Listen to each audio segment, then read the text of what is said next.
Hey everyone, greetings audiophile friends. Archimago here from blog site Archimago's Musings, where I've been discussing audiophile topics from a more objectivist leaning angle for a number of years now. I find the audiophile hobby interesting not just because of the music and hi-fi hardware, but also some broader topics in the audiophile culture. Things like the philosophy and psychology behind this hobby and among hobbyists, discuss some history, critique some of the lies, delusions, and salesmen behind the industry. So, if this higher level kind of discussion sounds interesting, sprinkled with many measurements over the years, head on over to the blog for a read. While some of the articles over the years may be more academic than most audiophile magazines, which is really not hard to do, realize that's what it needs if we are to learn facts when it comes to mature technology. To claim something without evidence is easy and a dime a dozen. Mere unsubstantiated beliefs could be entertaining, but I'd rather spend time knowing truth and the nature of things that actually make a difference. While two-channel stereo will always be with us as audiophiles, given the nature of how much material we have already out there, since 2021, with the advent of Apple Music spatial streaming, I've gotten a lot more interested in multi-channel audio, as without a doubt, when set up properly with good content, to me, multi-channel is just a much more interesting and satisfying experience. This is just an opinion, of course, since I know there are many two-channel only audiophiles out there for various reasons, which is totally fine. Whether you're listening to this online or as a downloaded file, what I thought would be a fun thing to try is to author an Atmos track to show off some of what the system can do. Sometimes the best way to learn about something is to put it together myself and hopefully, share it with others like you. I'm definitely no music producer, so this is more of a walkthrough of a few things the system can do, and I hope it sounds cool in your sound room. To create this track, I'm using DaVinci Resolve Studio 19 software with their Fairlight music module, 3D audio editing with Atmos authoring integrated in the studio version.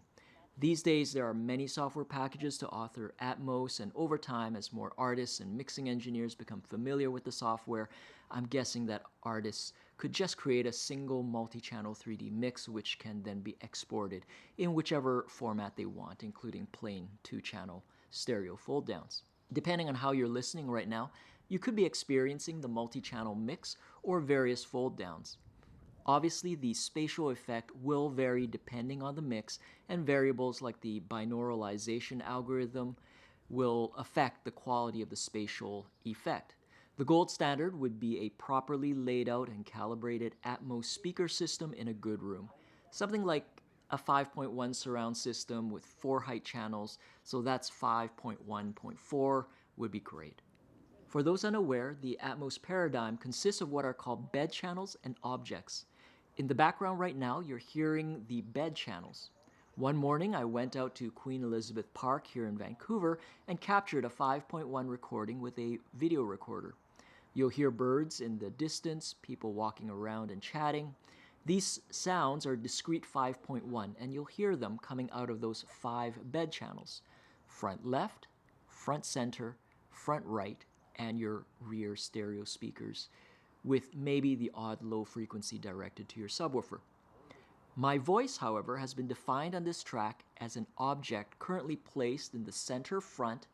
As an object, my voice can be placed anywhere I want in this virtual soundscape. For example, here I am to your rear left, and now at your right front.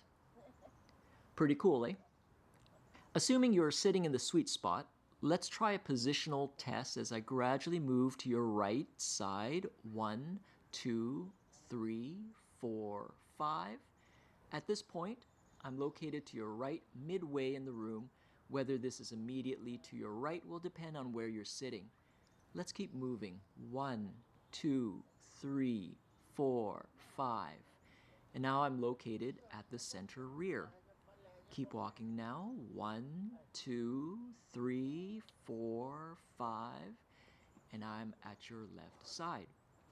Moving one more time. 1, 2, 3, 4, 5. And I am back in front of you again. Hopefully, you'll hear a nice smooth transition as I walked around at this base level. As I'm sure you're aware, with Atmos and other 3D positional audio technologies like DTS-X and Oro 3D, not only do we have that horizontal surround bass level, we can now add height positional information. So, from center bass level, let me start moving towards the back of your room, over your head, 1, 2, 3, 4, 5. At this point, the sound of my voice should appear to be right over top of you. This is similar to the Voice of God or VOG placement in Oro 3D. How well you hear this in your system depends on your height, speaker, positioning, and calibration. And now let's move behind and back down to the bass level in the rear middle position. 1, 2, 3, 4, 5. Let's move to your left, up top, and then back down in an arc. 1, 2, 3, 4, 5. And now I'm back to your center front. Now I do the same arc-like movement from the front to rear, but up and over on the right side. 1, 2, 3, 4, 5. And here's my voice again right behind you. Again, I hope the sound of movement was reasonably smooth, panning across the sides and vertically. Of course, there's no need to slowly pan the position of objects. Let's teleport to the front. Or how about we do something fun like bounce around the room randomly with each word. With Atmos, we can have multiple objects placed around the room, such as this with a few music tracks playing discreetly around you, all mixed on top of the bed 5.1 surround channels from the local park with the birds and people talking in the background. We can imagine the flexibility this provides for musicians who want to paint a multi-track soundscape with tons of flexibility. Depending on genre, an acoustic, classical, jazz, or vocal recording might just capture the bed multi-channel speakers, just like the 5.1 SACD or DVD audios back in the old days, and maybe throw up a few objects to add some room reverb, while modern studio pop, rock, dance, or electronic albums could add all kinds of effects as objects. Atmos allows up to 118 mono objects at 48 kHz sampling rate, and half of that if you're rendering at 96 kHz. To this point, I don't think I've seen any 96 kHz Atmos consumer content. By the way, we can also manipulate the sound of objects, not just positionally. For example, let's make my voice sound more voluminous, filling the front, and now let's shrink the voice into just a small mono sound.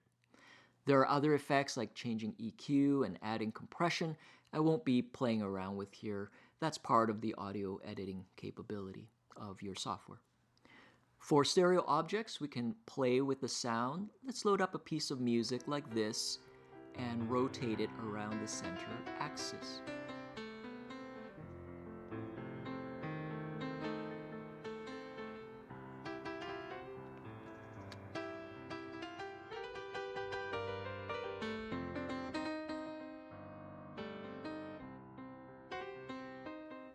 There are all kinds of other plugins to change the sound and automate motion beyond this.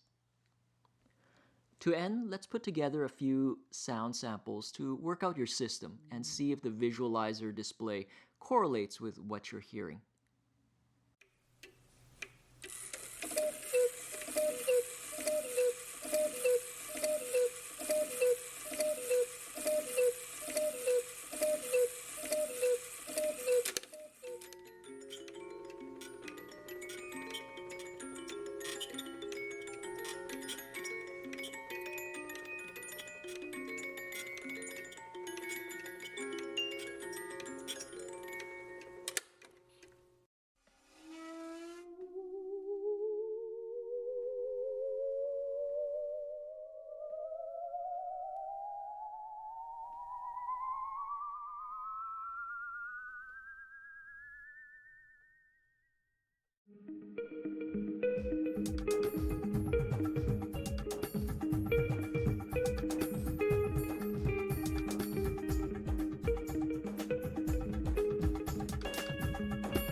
Well, I hope you enjoyed this little demo exploration of Dolby Atmos. The tools are now accessible even for hobbyists, and this ease of access means that content is also expanding. Already, thousands of albums are available for streaming on places like Apple Music, Amazon Music, and Tidal. Hopefully, at some point, even Qobuz and Spotify can join the party. As audiophiles, I encourage you to explore the soundstage capabilities in your room, which artists can then use when creating their content. Chat later, friends. Hope you're enjoying the music.